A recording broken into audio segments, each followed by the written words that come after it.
اليوم قوه الشرطه في وسط ميدانه في عمليه التحضير. اليوم ايضا اللاعبين اللي زجهم مؤمن سليمان في وسط الميدان، بالاضافه الى حسني وبسام شاكر على الطرف، عبد المجيد ومحمد مزر، معناها انه اليوم ذهب باتجاه تفعيل الدور الهجومي بالنسبه للاعب الوسط. عبد الرزاق قاسم كان يلعب جنب عبد المجيد، ادوارهم دائما ما تكون دفاعيه. اليوم محمد مزر نوعا ما المهاره افضل، عمليه الانتقال ارشق من عبد الرزاق قاسم، وممكن ان يتغير شكل الفريق مبدئيا لل4-1-3-2، وهذا امر طيب جدا لفريق الشرطه بتواجد المواس وايضا محمد داود للامام. بالمجمل ذكرت لك يجب ان نشاهد هذه الامور على ارض الواقع حتى ممكن ان تقييم فني الاسماء محترمه اللي موجوده على ارض الميدان، ونتمنى التوفيق ان شاء الله للفريقين. نتمنى التوفيق للفريقين.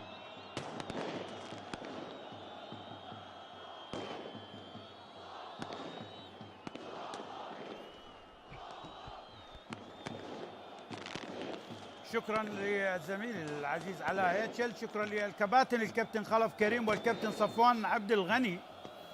احبتي متابعي العراقيه الرياضيه في كل مكان، السلام عليكم ورحمه الله وبركاته. محبي وعشاق الدوري العراقي الممتاز بكره القدم، الجوله 24 من دورينا طبعا موسم 21-22.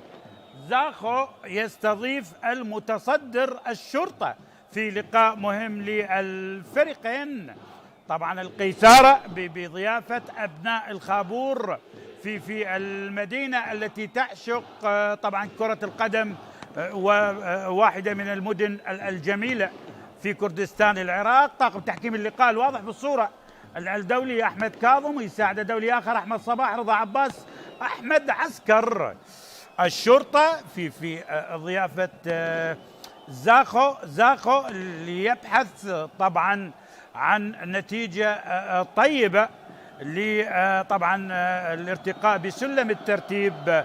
الشرطة يغرد وحيدا في الصدارة ب63 نقطة ويطمح لنقاط 3. أرضية الملعب للأسف يعني هذا كان واحدة من التحف الرياضية الجميلة، الملعب زاخو الدولي اللي يفتتح طبعا في عام 2015، كان ذلك بنجوم المنتخب الوطني العراقي ونادي زاخو. لكن الأرضية يعني بهذه الصورة. على أي حال الشرطة المتصدر ب63 نقطة يواجه السابع الترتيب زاخو. اللاعبين الواضحين بالصورة، زاخو بالأحمر وسيلعب من يسار الشاشة، بينما الشرطة بالأخضر وسيلعب من يمين الشاشة. مؤمن السليمان مدرب الشرطة مع لاعبي طبعا زاخو.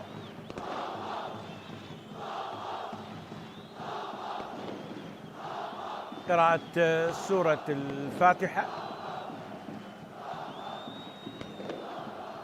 وجماهير زاخو، هذا الجمهور العاشق لكرة القدم.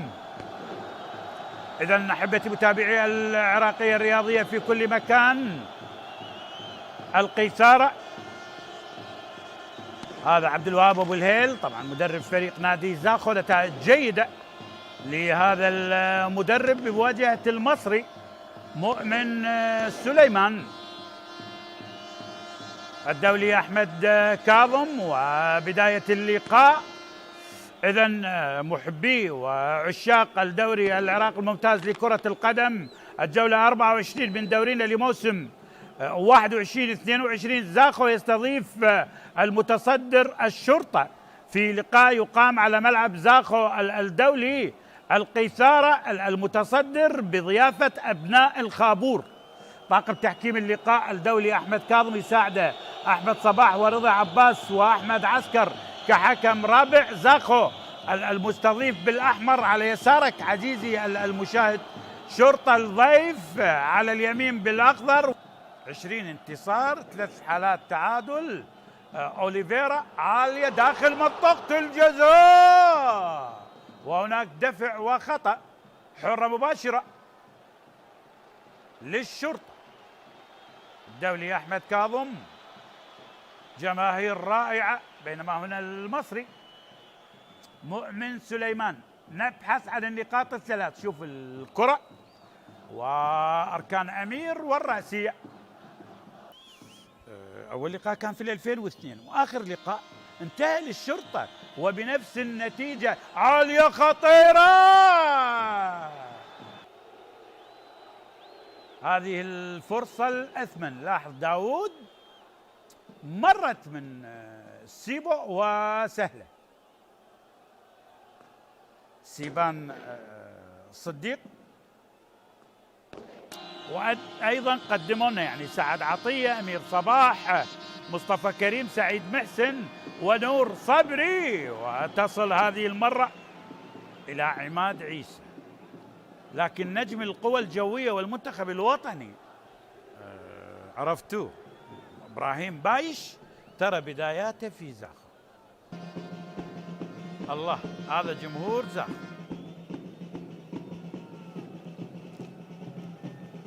حلوة لهذا الجمهور، جمهور محب عاشق لكرة القدم.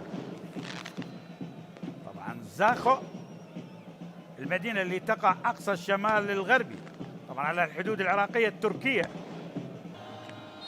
حرة مباشرة، ناطق، سعد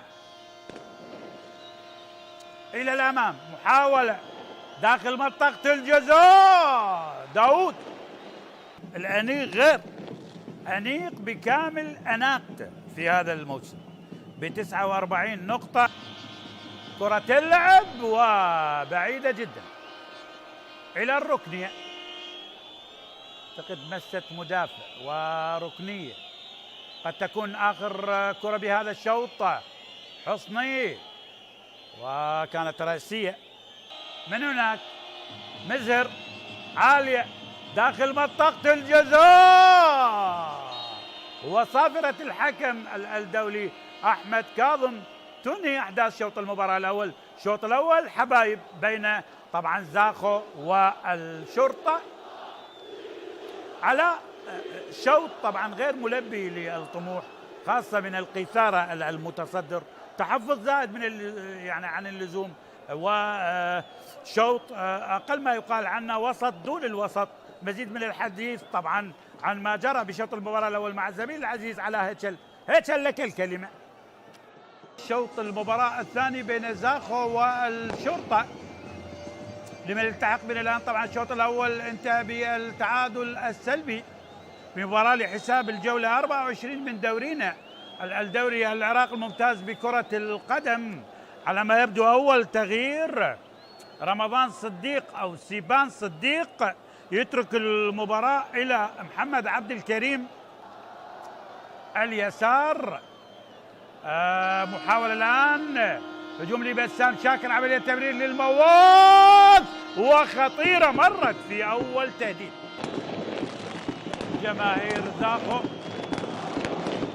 العاشقة وجمهور رائع يساند بقوة. من المعالم يقول لك الملك في ذلك الوقت يعني الجسر انهدم، كان دائما ما يتعرض للانهيار، لذلك حلم يعني الرواية تقول يعني بالطيف بأن يقدم ضحية، وبالتالي قدم بنته يعني كقربان لإنقاذ الجسر من الانهيار، وبعد ذلك سموه يعني جسر دلال. دخلنا بالوقت المميز للشرطة، وقت التسجيل، وضاعت الكرة على داود. حلوة الراسية. شوف عزيزي المشاهد الوقت المثالي للشرطة بالتسجيل من الدقيقة 46 إلى 60. 12 هدف سجله الشرطة. من لاحظ الرأسية من داود وعلت العارضة إلى عبد المجيد. حاولت الشرطة، خطيرة خطيرة خطيرة، حسني وجول للقيثارة عن طريق محمد داود. هدف أول للشرطة، كلش حلو محلاه يخبوا الخضارة والغيرنا متروح ولنا الصدارة. اي نعم، القيثارة أول الأهداف عن طريق داود. محمد داود يزور الشباك نادي زاخو. قايل لكم الوقت المثالي، الوقت الذهبي للشرطة من دقيقة 46 إلى 60. سجل الآن محمد داود بال56. هدف أول للشرطة، هدف أول للقيثارة. الله، لكن شوف حسني هاك روح قول سهلة ما على داود إلا كملها. وقيثارتي هيا اعزفي للشرطة لحنا للوفاء، خفاقة هي رايتي للنصر في كبد السماء. بالتالي القيثارة حلوة اخباره. المرمى أمامية، محاولة خطيرة.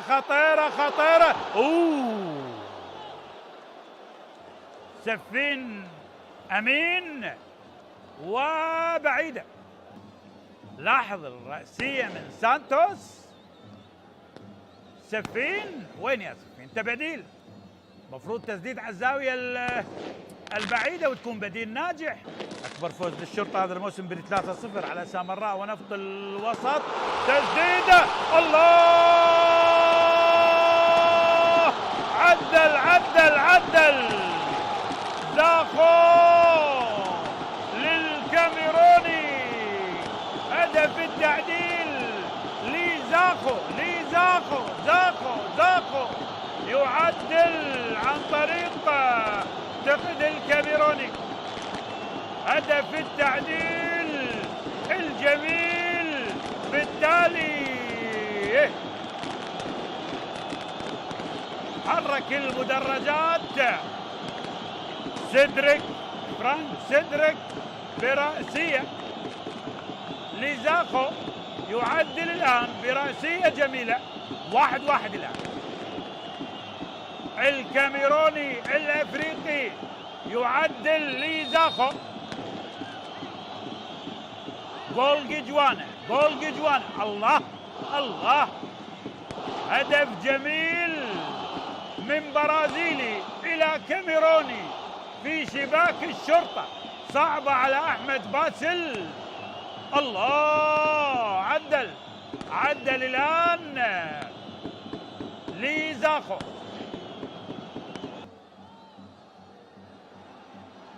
عملية تمرير لوكاس سانتوس والخطأ، قد تكون الكرة الأخيرة. أي نعم، أحمد كاظم أعتقد سيطلق الصافرة. إذن صافرة الدولي أحمد كاظم تنهي اللقاء. تعادل بال1-1 بين زاخو والشرطة. تعادل عادل ما بين الفريقين. محمد داود سجل للشرطة وعدل. طبعا الكاميروني فرانك سيدريك لزاخو.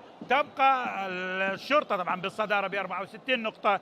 زاخو يبقى بمركزه بالمركز السابع ب36 نقطة. مزيد من التحليل مع الزميل العزيز علاء هيتشل. علاء، لك الكلمة.